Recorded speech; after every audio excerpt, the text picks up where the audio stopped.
जय हिंद दोस्तों। कैसे हैं आप लोग सभी। उम्मीद करती हूँ आप लोग सभी स्वस्थ होंगे, मस्त होंगे। आज हम देखेंगे इंग्लिश पेडागोजी के मोस्ट इम्पॉर्टेंट क्वेश्चन जो शिक्षक भर्ती में पूछे गए सारे क्वेश्चन है इसमें। चलिए आइए देखते हैं।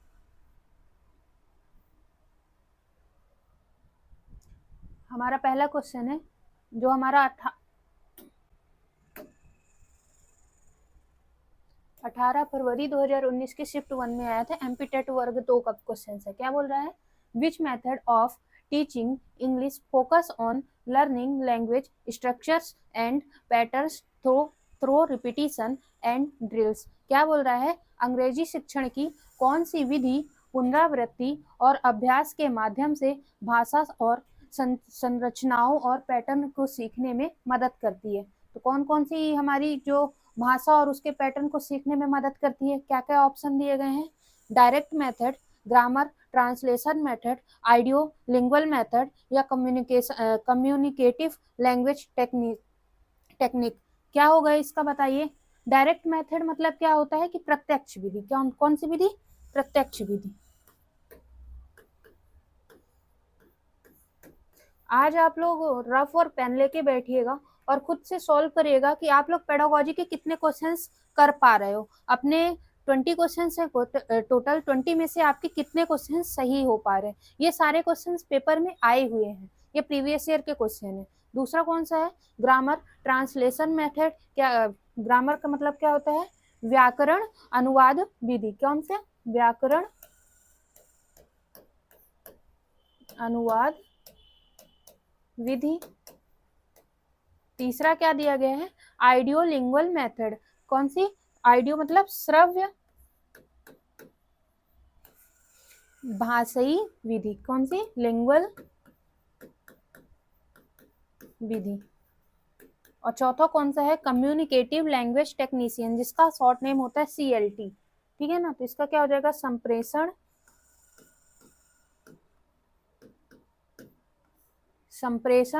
भाषा शिक्षण। कौन सा? टेक्निक भाषा शिक्षण।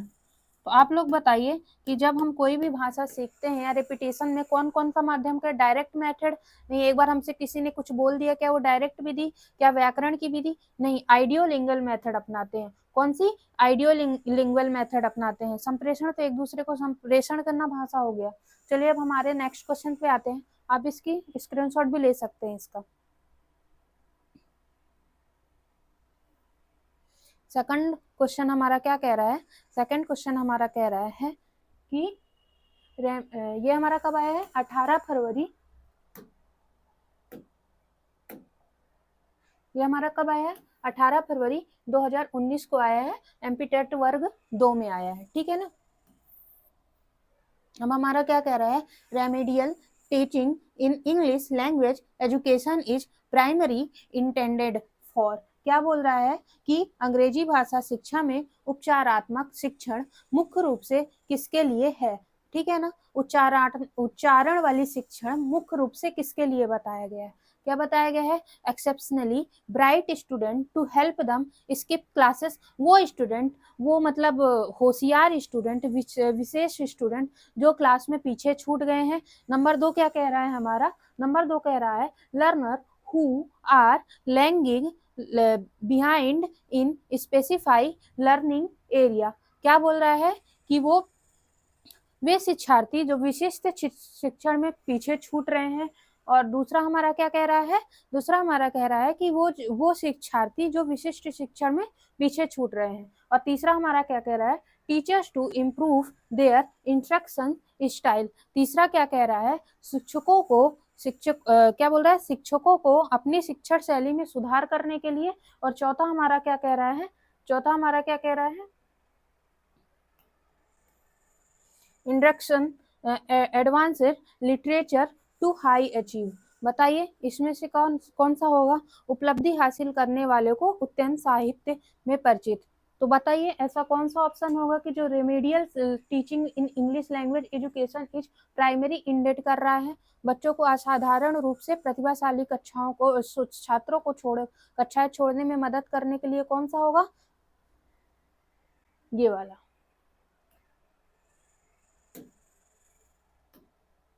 कौन सा होगा, learners who are lagging behind in specify learning area, वे शिक्षार्थी जो विशिष्ट शिक्षण क्षेत्रों में पीछे छूट रहे हैं उन्हें प्रतिभाशाली छात्राओं से पीछे छोड़ना या फिर सेक्शन 2 में कन्वर्ट करना चाहिए, ठीक है ना, ताकि हमारे जो होशियार बच्चे हैं उनके बराबरी में लाने के लिए हमें कमजोर बच्चों को अलग करके पढ़ाना चाहिए ताकि वो भी उनके हिसाब से आ सके, नहीं तो फिर दोनों का नुकसान होगा। अब तीसरा क्या कर रहा है, तीसरा हमारा कब आया है, एमपी टेट के वर्ग 2 में 18 फरवरी को 2019 के शिफ्ट 2 में आया हो क्वेश्चन। क्या बोल रहा है, assessment for learning in English pedagogy refers to which of the following. Third question क्या कह रहा है अपना, थर्ड क्वेश्चन बताइए कि क्या बोल रहा है कि अंग्रेजी शिक्षा शास्त्र में अधिगम्य के मूल्यांकन का क्या तात्पर्य है। ये असेसमेंट फॉर लर्निंग का मतलब होता है अधिगम्य के लिए मूल्यांकन। इसमें ऑप्शन क्या कह रहा है, formative assessment conducted during the teaching learning process. तो क्या इसका मतलब हो जाएगा, इसका मतलब हो जाएगा शिक्षण अधिगम्य प्रक्रिया के दौरान आयोजित किए जाने वाला रचनात्मक मूल्यांकन, summative assessment conducted at the end of the term. दूसरा क्या कह रहा है, दूसरा हमारा कह रहा है कि सत्र के अंत में आयोजित योगात्मक मूल्यांकन। तीसरा हमारा क्या कह रहा है, standardised annual board exam, standard मानकीकृत वार्षिक बोर्ड परीक्षाएं। और चौथा क्या कह रहा है, assessing final grades to rank student. चौथा क्या कह रहा है, छात्रों को रैंक देने के लिए अंतिम ग्रेड प्रदान करना चाहिए। अब आप लोग बताइए इसमें कौन सा सही आंसर होगा। जो अधिगम्य छात्र हैं उनकी भाषा को सीखने के लिए शिक्षा अधिगम्य प्रक्रिया के दौरान आयोजित रचनात्मक मूल्यांकनों के लिए कौन सा आयोजित किया जाना चाहिए, इसका क्या हो जाएगा, formative assistant conducted during the teaching learning process, ठीक है ना, इसका ये आंसर हो जाएगा। इसका मतलब क्या हो जाएगा, इसका मतलब हो जाएगा शिक्षण अधिगम्य प्रक्रिया के दौरान आयोजित रचनात्मक मूल्यांकन, ठीक। उसके बाद हमारा सेकंड नेक्स्ट क्वेश्चन क्या कहता है, नेक्स्ट क्वेश्चन हमारा क्या कहता है, what is the main goal of the communicative language teaching approach. जो हमारी संप्रेषण की भाषा है सीखने की, उसका मेन गोल क्या होता है। आपको अब इसका चौथे का आंसर बताना है कि जो संप्रेषण भाषा शिक्षण है उसका मुख्य लक्ष्य क्या होता है। क्या लिखा है, perfecting translation skill from the native language, memorize grammatical rules and terminology, developing communicative competence for real life use, या फिर mastering oral repetition of dialogue. आप लोग बताइए कि इसमें हमारी जो संप्रेषण भाषा शिक्षा को सीखने के लिए हमारा कौन सा गोल होना चाहिए। क्या लिखा है, perfecting translation skill from the native language. क्या मातृभाषा को अनुवाद कौशल को बेहतर बनाना है, क्या इसका ये है। या फिर उसका दूसरा क्या कह रहा है, व्याकरण के नियमों को, क्या लिखा है, perfect memorise grammatical rules and terminology. क्या लिखा है, व्याकरण के नियमों और शब्दावली को याद करना है। तीसरा क्या बता रहा है, developing communicative competence for real life use. क्या बोल रहा है तीसरा, कि वास्तविक जीवन के उपयोग के लिए संप्रेषण क्षमता का विवरण करना। और चौथा क्या बोल रहा है, mastering oral repetition of dialogue, जो हमारी संवादकों को मौखिक दोहराव के महारत हासिल करना। इसका सही आंसर क्या हो जाएगा, developing communicative competence for real life use. वास्तविक जीवन के उपयोग के लिए संप्रेषण क्षमता का विवरण करना। संप्रेषण मतलब क्या होता है, एक दूसरे को अपनी बातें आदान प्रदान करना। उसमें हमारा क्या लगता है, कॉम्पिटेटिव कॉम्पिटेंस लगता है, जो रियल लाइफ में यूज होता है, ठीक है ना। संप्रेषण क्षमता को आदान प्रदान करना ही इसकी मेन वो होगी। अब आते हैं अपने नेक्स्ट क्वेश्चन पे। नेक्स्ट क्वेश्चन हमारा क्या कह रहा है, a teacher use A teacher use real life object like fruits, maps and coins to teach new vocabulary in an English class. What are these materials called in pedagogy? बताइए इसका question क्या होगा। क्या कह रहा है कि एक शिक्षक अंग्रेजी शिक्षा में कक्षा में नई शब्दावली सिखाने के लिए, जो एक शिक्षक है वो अंग्रेजी सब्जेक्ट में नई शिक्षा सिखाने के लिए क्या बोल रहा है, टीच न्यू वोकेबलरी, नए शब्द सिखाने के लिए क्या लाया है, एक सिखाने के लिए फल, मानचित्र और सिक्के जैसी वास्तविक वस्तुओं का उपयोग करता है। शिक्षा शास्त्र में इन सामग्रियों को क्या कहा जाता है, आप लोग बताइए, क्या बताएंगे। रियल टाइम सेट्स या फिर विजुअल ट्रांसक्रिप्ट्स या फिर ऑथेंटिक टेस्ट। इसका क्या सही आंसर हो जाएगा, आप लोग बताइए, क्या हो जाएगा,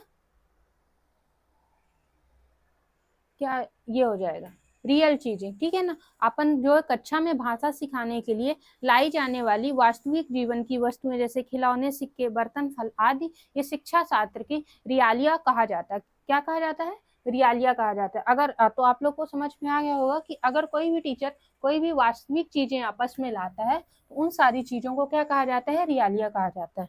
ठीक, अब आते हैं अपने नेक्स्ट क्वेश्चन पे। नेक्स्ट क्वेश्चन हमारा क्या कहता है, बताइए। नेक्स्ट क्वेश्चन हमारा कहता है which skill is considered a receptive skills in English language acquisition. क्या हुआ, एक्विजिशंस, क्या हो जाएगा, अंग्रेजी भाषा अर्जन में किस कौशल को रिसेप्टिव स्किल्स माना जाता है। रिसेप्टिव मतलब ग्रहण करना या रिसीव करना। तो आप लोग बताओ, मैंने आपको बताया था कि एक होती है रिसेप्टिव स्किल्स और एक होती है प्रोडक्टिव स्किल्स। रिसेप्टिव स्किल्स वो कहलाती है जिसमें हम रिसीव करते हैं, जैसे रीडिंग करना भी हम रिसीव करते हैं और लर्निंग करना भी, मतलब लर्न करना भी, ये सुनना भी हमारा क्या होता है, रिसीव में कहलाता है। और प्रोडक्टिव में क्या कहलाता है, स्पीक करना होता है और क्या होता है, ट्रांसलेशन या फिर कहना बोलना और मतलब पढ़ना, रीडिंग करना, ये हमारा प्रोडक्टिव होता है, जिसमें हम अपने दिमाग से कोई बात देते हैं वो प्रोडक्टिव कहलाता है। और रिसेप्टिव हमारी दो प्रकार की होती है। इसमें पूछा गया है receptive skills in English language acquisition, इसमें आप बताइए कौन कौन सा होगा, रीडिंग होगा कि राइटिंग होगा कि लिसनिंग होगा कि अनुवाद करना होगा, बताइए। स्पीकिंग प्रोडक्टिव में आ जाता है, राइटिंग भी हमारा प्रोडक्टिव में आ जाता है, ट्रांसलेट करना हम किसी भी सारी चीजों को बताते हो प्रोडक्टिव में आ जाता है। हमारा कौन सा होता है, ये हमारा लिसनिंग होता है। कौन कौन सी होती है हमने एक बताए, रिसेप्टिव और एक होता है प्रोडक्टिव, ठीक है ना। अब हमारा नेक्स्ट क्वेश्चन आता है।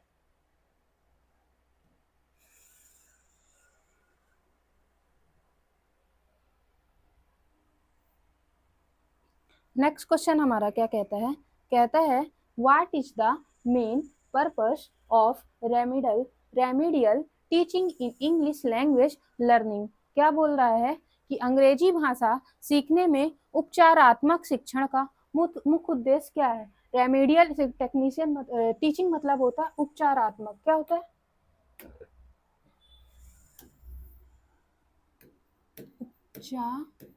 उपचारात्मक शिक्षण, ठीक है ना। तो क्या बोला गया है, what is the main purpose remedial teaching in English language learning, उपचारात्मक शिक्षण सीखने के लिए मुख्य उद्देश्य क्या होना चाहिए, आप लोग बताइए। To diagnose learning difficulties and eliminate learning gaps, या फिर दूसरा हो जाएगा to introduce complex literally concept to top performed, तीसरा है to prepare student executive for final board examination, फिर चौथा है to test the overall memorise ability of student. आप लोग बताएंगे कि अंग्रेजी भाषा में उपचार शिक्षण सीखने के लिए कौन सी चीजें सही हैं, बताइए। क्या सीखने की कठिनाइयों का निदान करना, और क्या लिखा है to diagnose learning difficulties and eliminate learning gaps, क्या कह रहा है कि सीखने की कठिनाइयों का निदान करना और सीखने के अंतराल को समाप्त करना। सीखने की कठिनाइयों को क्या खत्म कर देना है, यही इसका है। बताइए, जो सीखने की कठिनाइयों का हमारा निदान करना और सीखने के अंतराल को समाप्त करना है ना। और दूसरा क्या कह रहा है, to introduce complex literary concepts to top performs. दूसरा क्या कह रहा है, शीर्ष प्रदर्शन करने वाले को जटिल साहित्यिक अवधारणाओं में परिचित कराना। तीसरा क्या कह रहा है, to prepare student exclusive for final boards exam. जब हमारे छात्रों के विशेष रूप से अंतिम बोर्ड परीक्षाओं के लिए तैयार करना। या फिर चौथा क्या कह रहा है, to test the overall memorise ability of student. क्या बोल रहा है, छात्रों की समग्र स्मरण शक्ति का परीक्षण करना। तो हमें उपचार करना है, क्या करना है, उपचार करना है शिक्षण को। तो जो भी हमें प्रॉब्लम आ रही होगी हमारे पढ़ने लिखने में, उसकी कठिनाइयों को हम दूर करेंगे और उसका एलिमिनेशन करेंगे। ठीक है, हमारा नेक्स्ट क्वेश्चन क्या है, नेक्स्ट क्वेश्चन है हमारा, क्या बोल रहा है नेक्स्ट क्वेश्चन, नेक्स्ट क्वेश्चन बोल रहा है, which method of teaching English emphasise learning through implicate acquisition without translation into the mother tongue। आपको अपनी मातृभाषा के बारे में बतानी है कि अंग्रेजी पढ़ने की कौन सी विधि मातृभाषा में अनुवाद के बिना अंतर्निहित अधिग्रहण के माध्यम से सीखने पर जोर देती है। बताइए, अंग्रेजी भाषा में ऐसी कौन सी विधि है जो हमारे मातृभाषा को सीखने के लिए मातृभाषा के अनुवाद किए बिना, मतलब हम अपनी मातृभाषा का उपयोग ना करें फिर भी वह हमें अंतर्निहित अधिग्रहण माध्यम को सीखने के लिए जोर देती है। कौन कौन सी विधि बताई है, क्या वो डायरेक्ट मेथड है, क्या वो ग्रामर ट्रांसलेशन मेथड है, क्या वो स्ट्रक्चर अप्रोच है, क्या वो आइडियो विजुअल मेथड है। बताइए, हम अपनी उसका मातृभाषा का उपयोग नहीं कर रहे हैं, हम केवल किताबी भाषा का उपयोग कर रहे हैं, केवल एक ही लैंग्वेज को उपयोग कर रहे हैं, तो कौन सी भाषा हो जाती है, डायरेक्ट भाषा हो जाती है। कौन सी भाषा हो जाती है, डायरेक्ट भाषा हो जाती है। अब हमारा आता है नेक्स्ट क्वेश्चन। नेक्स्ट क्वेश्चन हमारा क्या कहता है,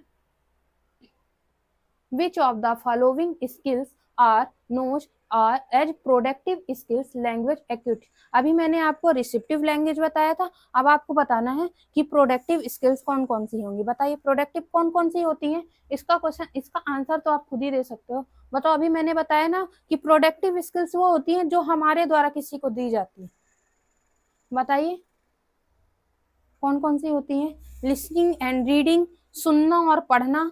सुन तो हम रहे हैं तो ये हमारी रिसीव वाली हो गई, और रीडिंग ये हमारी प्रोडक्टिव हो गई। अब बताइए, स्पीकिंग बोलना और लिखना, पढ़ना और लिखना, और सुनना और बोलना। देखिए, ये हमारी रिसेप्टिव हो गई, सुनना। राइटिंग ये हमारी लिखना और पढ़ना। स्पीकिंग यानी बोलना, और राइटिंग यानी लिखना। ठीक है ना, सॉरी, रीडिंग भी हमारी प्रोडक्टिव हो गई, हम कोई सी चीज को पढ़ के अपने दिमाग के ऊपर ले रहे हैं। ठीक है ना, स्पीकिंग बोलना और लिखना, बोल भी हम रहे हैं और लिख भी रहे हैं। और लिसनिंग भी हमारी प्रोडक्टिव हो गई, तो कौन सी हो गई, स्पीकिंग एंड राइटिंग। कौन सी हो गई, स्पीकिंग एंड राइटिंग। आप लोग भी अपने क्वेश्चंस के आंसर देखिएगा कि आप में आपके कितने क्वेश्चन सही हो रहे हैं, इससे आपका आकलन होगा कि आप पेपर में कितने सही क्वेश्चंस कर पा रहे हो।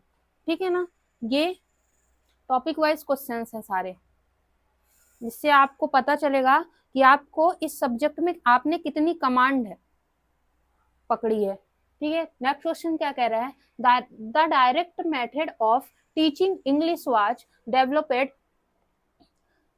As a reaction against which transitional approach. इसका बताना है, इसका मतलब क्या कह रहा है कि अंग्रेजी पढ़ाने की प्रत्यक्ष विधि का विकास किस पारंपरिक दृष्टिकोण के विरोध या प्रतिक्रिया क्या स्वरूप पर हुआ है। आप लोग बताओ, कम्युनिकेटिव लैंग्वेज टीचिंग क्या संप्रेषण भाषा से हुआ है।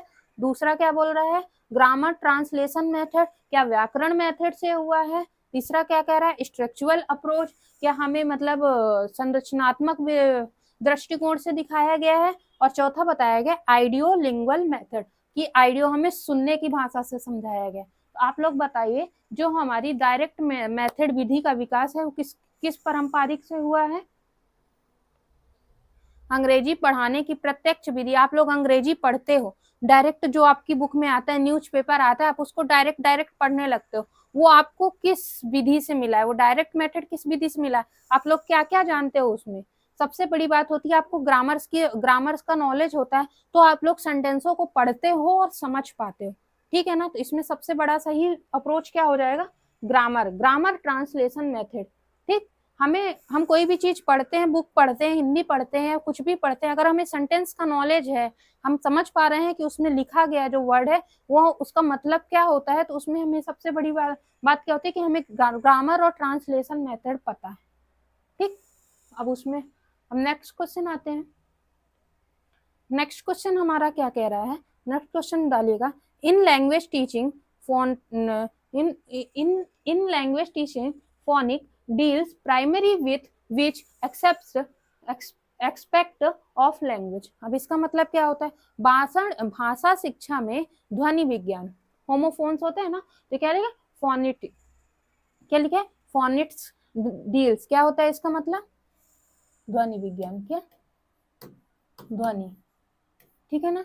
तो क्या लिखा है, ध्वनि विज्ञान मुख्य रूप से भाषा के किस पहलू से संबंधित है। भाषा शिक्षण में जो ये ध्वनि विज्ञान है, ये किस पहलू से संबंधित है, प्राइमरी में किस पहलू से संबंधित है। अब इसका ऑप्शन देखिए क्या लिखा है, the study of structure, the study of sentence structure and syntax, या फिर the study of speech sound and their productions, या फिर the historical origins and evolution of word, the study of meaning and metaphors. आप लोग बताइए इसका मतलब क्या होगा। पहला क्या बोल रहा है, वाक्य संरचना और क्या वाक्य विन्यास पर है। दूसरा क्या बोल रहा है, वाणी ध्वनियों और उनके उच्चारण के अध्ययन पर है।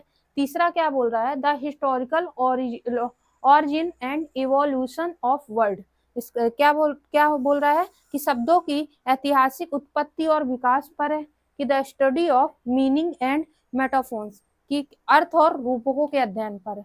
क्या हो जाएगा इसका सही आंसर। अगर ध्वनि वाली चीजें हैं तो ये तो साउंड से रिलेट करती है, किससे रिलेट करती है, साउंड से, कि the study of speech sounds and their production. अगर ध्वनि विज्ञान है तो वो तो हमेशा साउंड से ही रिलेट करेगी, ठीक है।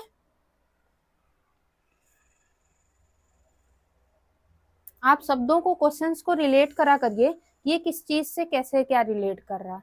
अब अपना आता है, what is the primary role of a teacher in a communicative language teaching classroom. जो संप्रेषण की लैंग्वेज है वो प्राइमरी रोल वो टीचर में या फिर शिक्षा में कैसा रोल निभाती है, बताइए। संप्रेषण भाषा शिक्षण कक्षा में शिक्षक की प्राथमिक भूमिका क्या है, क्या होगी इसका सही, क्या बोल रहा है कि an absolute controller of classroom proceeding.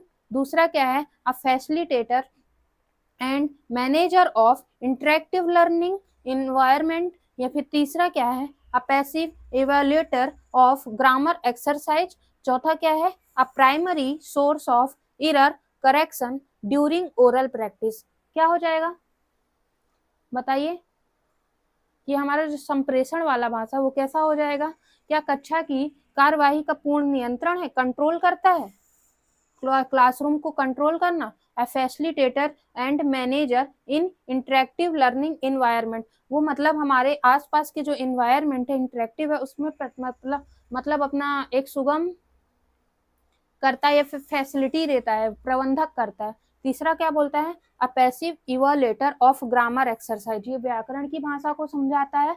चौथा क्या कहता है, a primary source of error correction during oral practice, या फिर क्या बोलता है कि हमारी मौखिक अभ्यास के दौरान त्रुटि सुधार का मुख्य स्रोत है। क्या हो जाएगा, जो संप्रेषण कम्युनिकेशन है वो हमें एक दूसरे से सुविधा और मैनेजमेंट को सही करता है। जो हमारा रेडियो होता है वो भी संप्रेषण होता है, जो दूर दराज के जो हमारे क्या बोलते हैं उसको, करंट अफेयर्स होते हैं उसको हम तक पहुंचाता है। आकाशवाणी नहीं बोलता, वो रेडियो या फिर टेलीविजन, वो सारी चीजें होती हैं वो संप्रेषण का माध्यम होती हैं, वो हमें फैसिलिटी देती हैं। क्या देती हैं, फैसिलिटी देती हैं। नेक्स्ट क्वेश्चन हो जाएगा। नेक्स्ट क्वेश्चन देखिए हमारे, teaching of English poetry is primary ended for which classroom objective. क्या बोल रहा है कि अंग्रेजी कविता को पढ़ाने का प्राथमिक उद्देश्य कक्षा में क्या होता है? बताइए। लर्निंग, जो अंग्रेजी भाषा है उसको पढ़ाने का प्राथमिक उद्देश्य क्या होगा? क्या लिखा है? Learning formal grammatical rules. क्या हमें ग्रामर के रूल्स बताने चाहिए, है ना? तो दूसरा क्या कह रहा है? Enjoyment, appreciation and aesthetic sense. हमें अपनी जो है इंजॉयमेंट, बच्चों को इंजॉय, आनंद कराना चाहिए। या फिर कह रहा है अप्रेसिएशन करवाना चाहिए, सराहना करवानी चाहिए। एस्थेटिक मतलब होता है सौंदर्य। क्या होता है? सौंदर्य बोध का कराना है। एस्थेटिक मतलब क्या होता है? सौंदर्य होता है। फिर हमें इंजॉय करवाना चाहिए, या फिर क्या कहते हो सौंदर्य वाहक मतलब क्या करवाना चाहिए? सराहना करवानी चाहिए। या फिर एस्थेटिक मतलब क्या होता है? सौंदर्य वाहक करवाना चाहिए। तीसरा हमारा क्या कह रहा है? तीसरा हमारा कह रहा है improving hand writing and spelling accuracy. बताइए, हमें अपनी हैंड राइटिंग और स्पेलिंग की एक्यूरेसी को सुधार करनी चाहिए। या फिर क्या कह रहा है? Developing business translation skill. क्या कह रहा है? व्यवसायिक अनुवाद कौशल विकसित करना चाहिए। क्या होगा इसका सही आंसर? हमें बच्चों को इंग्लिश कैसे पढ़ानी चाहिए? प्राइमरी हमारी स्किल्स क्या होती हैं? बच्चों में किसी भी सब्जेक्ट को पढ़ाने के लिए उसमें आनंद होना चाहिए, उसमें मोटिवेशन होना चाहिए, उसमें कंसंट्रेशन होना चाहिए, अब ना अप्रेसिएशन होना चाहिए, बच्चों को सराहना करनी चाहिए। फिर उसके बाद क्या कहते हैं? एस्थेटिक होना चाहिए, एस्थेटिक सेंस होना चाहिए, सही से पढ़ाना चाहिए, सौंदर्यवाहक लेखन, सारी चीजें होनी चाहिए। नेक्स्ट क्वेश्चन है,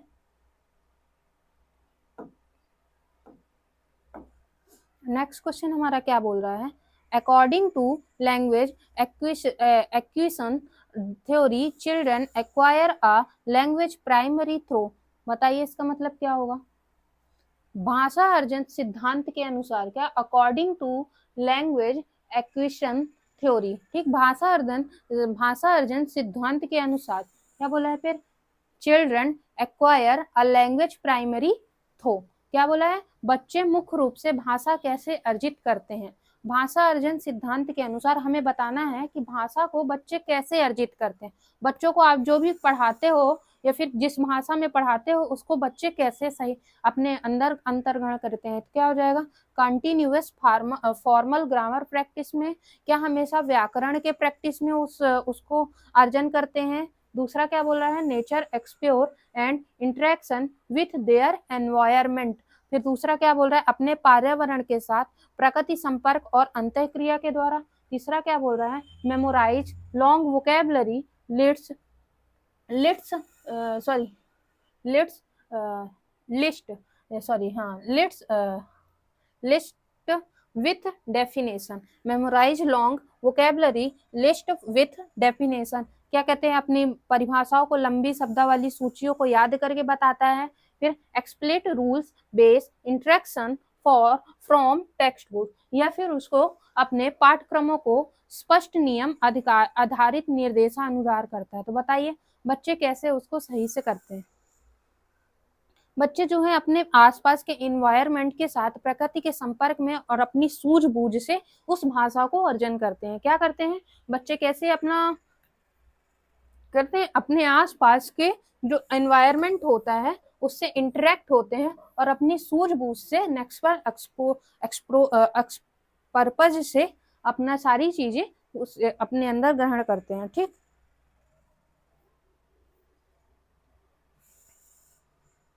अब नेक्स्ट क्वेश्चन क्या है? विच of the following is an active productive skill in English language acquisitions. अब हमें बताना है जो हमारी एक्टिव और प्रोडक्टिव है अंग्रेजी भाषा में अर्जन में निम्नलिखित में से एक सक्रिय उत्पादक कौशल कौन सी है? बताइए। इसमें अपन को सक्रिय उत्पादक बोलना है, एक्टिव और प्रोडक्टिव स्किल्स बतानी। बताइए। सुनना गलत, ये तो हमारा प्रोडक्टिव में आ गया, सॉरी रिसेप्टिव में आ गया। रीडिंग करना पढ़ना ये भी हमारा रिसेप्टिव में आ गया। अंडरस्टैंडिंग समझना ये भी हमारा रिसेप्टिव में आ गया। क्या होता है? बोलना। क्या होता है? बोलना। अब हमारा नेक्स्ट क्वेश्चन क्या कहता है? What is the primary roles of continuous and comprehensive evaluation in a primary English classroom? प्राथमिक अंग्रेजी कक्षा में सतत एवं व्यापक मूल्यांकन की प्राथमिक भूमिका क्या है? बताइए। सतत एवं व्यापक मूल्यांकन, कंटिन्यूअस एंड कॉम्प्रिहेंसिव इवैल्यूएशन, जिसका शॉर्ट फॉर्म होता है CEE। इसका हिंदी मीनिंग क्या होता है? सतत एवं व्यापक मूल्यांकन। ठीक, आप इसका बताइए। To assign rank and grades to student at the end of the term, या फिर क्या बोल रहा है, इसका मतलब क्या बोल रहा है कि सत्र के अंत में छात्रों को रैंक और ग्रेड आवंटित करना। और फिर क्या बोल रहा है? To evaluate holistic development and provide continuous feedback. दूसरा क्या बोल रहा है कि समग्र विकास का मूल्यांकन करना या फिर निरंतर प्रक्रिया प्रदान करना। हॉस्टाइल मतलब होता है इवैल्यूएट, हॉस्टाइल डेवलपमेंट मतलब होता है समस्त विकास का मूल्यांकन करना। क्या होता है? समस्त विकास का मूल्यांकन करना। ठीक, और फिर क्या लिखा है? प्रोवाइड कंटिन्यू, निरंतर प्रक्रिया। इसका मतलब क्या होता है? निरंतर प्रक्रिया। फिर तीसरा क्या लिखा है? To conduct weekly standardise paper pencil test, या फिर बच्चों को साप्ताहिक में जो टेस्ट लेते हैं पेपर और पेंसिल के माध्यम से, जो साप्ताहिक टेस्ट लेते हैं, जैसे आप लोग का टेस्ट चल रहा है कि आप लोग बताइए कि 20 में से कितने क्वेश्चन सही हुए। चौथा क्या कहता है कि to select high achieve and advance language programme, उन्नत भाषा कार्यक्रमों के लिए उच्च उपलब्धि हासिल करने वाले। ठीक है ना, ये क्या लिखा है? टू सिलेक्ट हाई अचीव, उन्नत भाषा को और उच्च भाषा को प्रोग्राम्स के थ्रू हाईलाइट करना, चयन करना। बताइए इसका सही आंसर क्या होगा? क्या होगा कि हम सबसे ये होगा, हम समस्त विकास का मूल्यांकन करें और निरंतर प्रक्रिया चालू करें। सतत एवं व्यापक मूल्यांकन क्या होती है? हमारा what is primary role of continuous, हमारा निरंतर प्रक्रिया क्या चलती रहनी चाहिए कि हम बच्चों के आसपास रहते हैं तो हम उनका समस्त विकास करें, सतत विकास करते रहें, उनका विकास करते रहें और उनका मूल्यांकन करते रहें कि वो किस स्थिति में हो, कैसे पढ़ने में है, कैसे क्या नहीं है। अब नेक्स्ट क्वेश्चन हमारा आता है।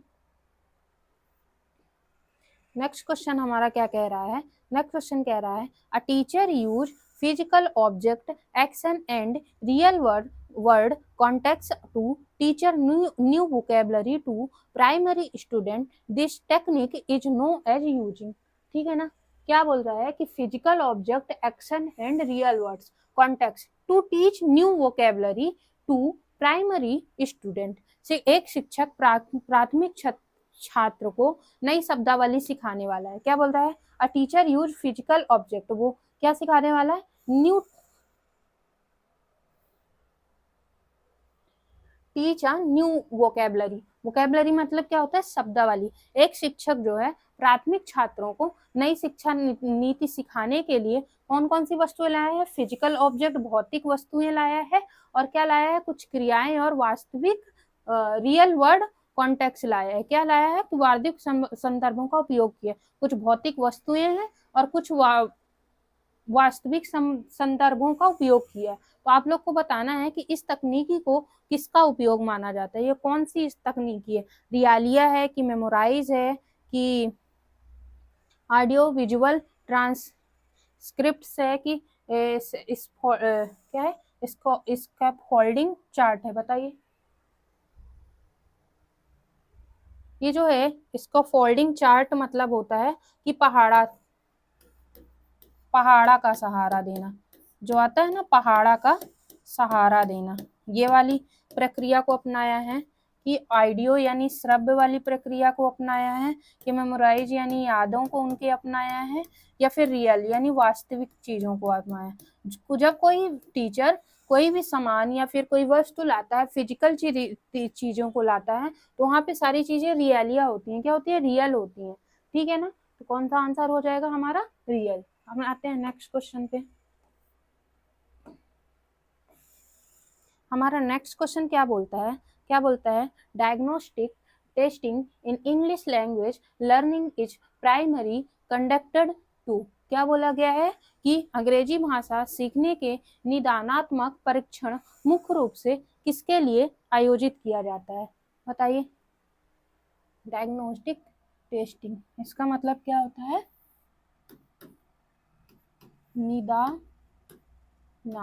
निदानात्मक होता है, क्या होता है, निदान करने वाली चीजें होती हैं, ठीक है ना। तो इसका क्या होगा, निदानात्मक, निदान करने के लिए, परीक्षण करने के लिए मुख्य रूप से किस चीज का उपयोग किया जाता है, क्या बोला गया है, rank learner from highest to lower lowest score, शिक्षार्थियों को उच्च से निम्नतम अंक देना चाहिए। जो जैसे रैंक होते हैं हमारे, रैंक वाइज लगती हैं चीजें, तो कोई किसी का फर्स्ट रैंक आता है, सेकंड रैंक आता है, तो उसमें लर्नर को उच्च से निम्न स्कोर देना चाहिए। फिर दूसरा क्या बोला है, identify the specific gaps and learning difficulties of learner, दूसरा क्या बोला गया है कि शिक्षार्थियों को विशिष्ट कमियों और सीखने की कठिनाइयों का पहचान करना चाहिए। हमें बच्चों के अंदर क्या उनके अंदर कमी है और फिर उनकी डिफिकल्टीज को निदान करना चाहिए। अगर किसी बच्चे के अंदर याद करने की क्षमता कम है, उसको देखना चाहिए कि उसके अंदर कैसी क्या कमी है, उसको देखना चाहिए और फिर उसका निदान करना चाहिए। Measure overall achievement at the end of an academic season, अब बताओ, हमें शैक्षणिक सत्र के अंत में जब स्कूल खत्म हो जाए तो फिर समग्र उपलब्धि नापना चाहिए, उसके बाद मापना चाहिए grade student for their annual report card. अब बताओ कि छात्रों को उनके वार्षिक रिपोर्ट कार्ड के लिए ग्रेड देना चाहिए, तो क्या होगा, निदानात्मक का मतलब होता है निदान करना, क्या होता है, निदान करना। बच्चों के अंदर, शिक्षार्थियों को क्या कैसा क्या, जो भी उनके अंदर निदान करने वाली चीजें हैं बच्चों के अंदर, तो उसी समय उनका समझना चाहिए, उनको मापना चाहिए, मेजरमेंट करना चाहिए कि बच्चों के अंदर क्या कमी है और उसको हम कैसे सुधार सकते हैं। इसका आंसर ये होगा। अगर rank learner from highest lower, ये तो पेपर के बाद ही सारी चीजें हो सकती हैं।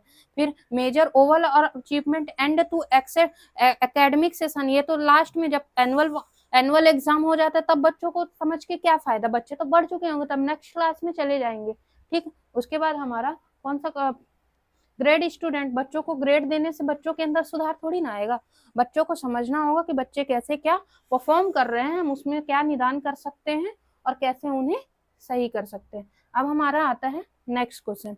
नेक्स्ट हमारा क्या कह रहा है, phonological awareness in early English teaching deals with the ability to, क्या बोल रहा है, प्रारंभिक अंग्रेजी शिक्षण में phonological awareness in early English teaching deals with inability to, क्या बोला है कि प्राथमिक अंग्रेजी शिक्षण में फोनोलॉजिकल अवेयरनेस का संबंध किस प्रकार होता है। ध्वनियात्मक जो होता है, फोनोलॉजिकल मतलब क्या होता है, फोनो मतलब क्या होता है, ध्वनि, लॉजिकल मतलब होता है कि उसका ध्यान, जागरूकता। बताओ कैसे हम बता सकते हैं कि प्राथमिक अंग्रेजी शिक्षण में फोनोलॉजिकल अवेयरनेस का हम किस प्रकार से संबंध बता सकते हैं। तो हमारा क्या ऑप्शन बोल रहा है राइट ग्रामेटिकली करेक्ट सेंटेंस, हमें ग्रामर के करेक्ट सेंटेंस, व्याकरण को सही लिखना चाहिए। Understand, recognise and multiple speech manipulate speech sound, हमें जो है समझना चाहिए, उसको पहचानना चाहिए और उसको उसमें बदलाव करना चाहिए, मैनिपुलेट करना चाहिए। तीसरा हमारा क्या कह रहा है, translate English word directly into the mother tongue, जो हमारी मातृभाषा है तो अंग्रेजी शब्दों को सीधे मातृभाषा में अनुवाद कर देना चाहिए। Real allowed with proper hand register, अब इसका बताओ क्या बोल रहा है कि हाथों के सही इशारों या सही इशारों के साथ जोड़ देना चाहिए। बताओ हमारी जो ध्वनि है हमें उसे कैसे सही करना चाहिए ध्वनात्मक में। देखो हमें उसको समझना चाहिए, रिकॉग्नाइज करना चाहिए, फिर उस साउंड को सही करना चाहिए। मैंने आपको बताया है कि जहाँ फोनोलॉजिकल आएगा वहां पे साउंड जरूर आएगा, ठीक है ना। अब हमारा आता है next question, which approach to language teaching relies heavily on drills pattern repetition and oral habit formation।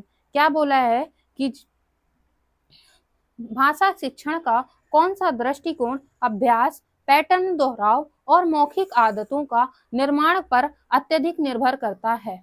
आप लोग बताइए, क्या बोला गया है कि हमारा कौन सा ऐसा पैटर्न है जो कि दोहराव का, मौखिक आदतों का वो मतलब कि अत्यधिक दोहराव करता है। कौन सा, क्या संप्रेषण का माध्यम है, क्या आइडियो श्रव्य का है, कि ग्रामर ट्रांसलेशन का है, कि टास्क बेस्ड क्वेश्चन है। ये क्वेश्चन फिर से थोड़ा सा रिपीट हो गया है दूसरे तरीके से। ये हमारा कौन से वर्ग में है, वर्ग 3 में आया है। वो वाला क्वेश्चन जो हमारा था वर्ग 2 में आया था। क्वेश्चन रिपीट हुआ है, बस थोड़ा सा इसका ढंग बदला है। आप लोग बताइए, रेपिटेशन हमारी कहाँ हो सकती है, हमेशा आइडियो में हो सकती है। रेपिटेशन पैटर्न जो होता है वो हमेशा आइडियो में होता है, आइडियो लिंगुअल मेथड में होता है, ठीक है ना। संप्रेषण में नहीं होता है, ये हमारा टेलीविजन या फिर रेडियो के माध्यम से होता है, फोन के माध्यम से होता है। ग्रामर एरर ट्रांसलेशन, ये तो ग्रामर का दृष्टिकोण हो जाता है। टास्क बेस्ड क्वेश्चन जो हमारे टारगेट क्वेश्चन होते हैं उसमें नहीं हो सकता रेपिटेशन, वो हमारा आइडियो में होता है। किसमें होता है, आइडियो में।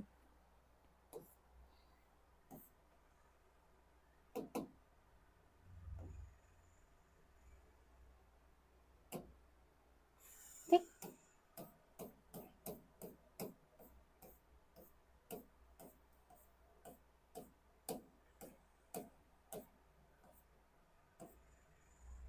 तो आशा करती हूँ आज के सारे क्वेश्चन मैंने पेडागोजी के रखे थे, इंग्लिश पेडागोजी के पूरे मोस्ट इंपॉर्टेंट क्वेश्चंस रखे थे जो कि प्रीवियस ईयर में आए हुए हैं। आपको अगर क्लास पसंद आई हो तो आप लोग जरूर बताइएगा, और आप लोग ये भी बताइएगा कि आपके 20 क्वेश्चंस में कितने क्वेश्चन सही हुए हैं। जो प्रीवियस ईयर 2021, 22, 19 ये में पेपर एग्जाम हुए थे, यूपी टेट में जो भी एग्जाम हुआ था उसके सारे क्वेश्चंस मैंने आज रखे थे। आप लोग बताइए कि आपको किस टॉपिक में नेक्स्ट चाहिए, आप लोग टॉपिक कमेंट करिएगा, मैं उस टॉपिक में फिर से प्रीवियस ईयर क्वेश्चन लाऊंगी। ठीक है, जय हिंद।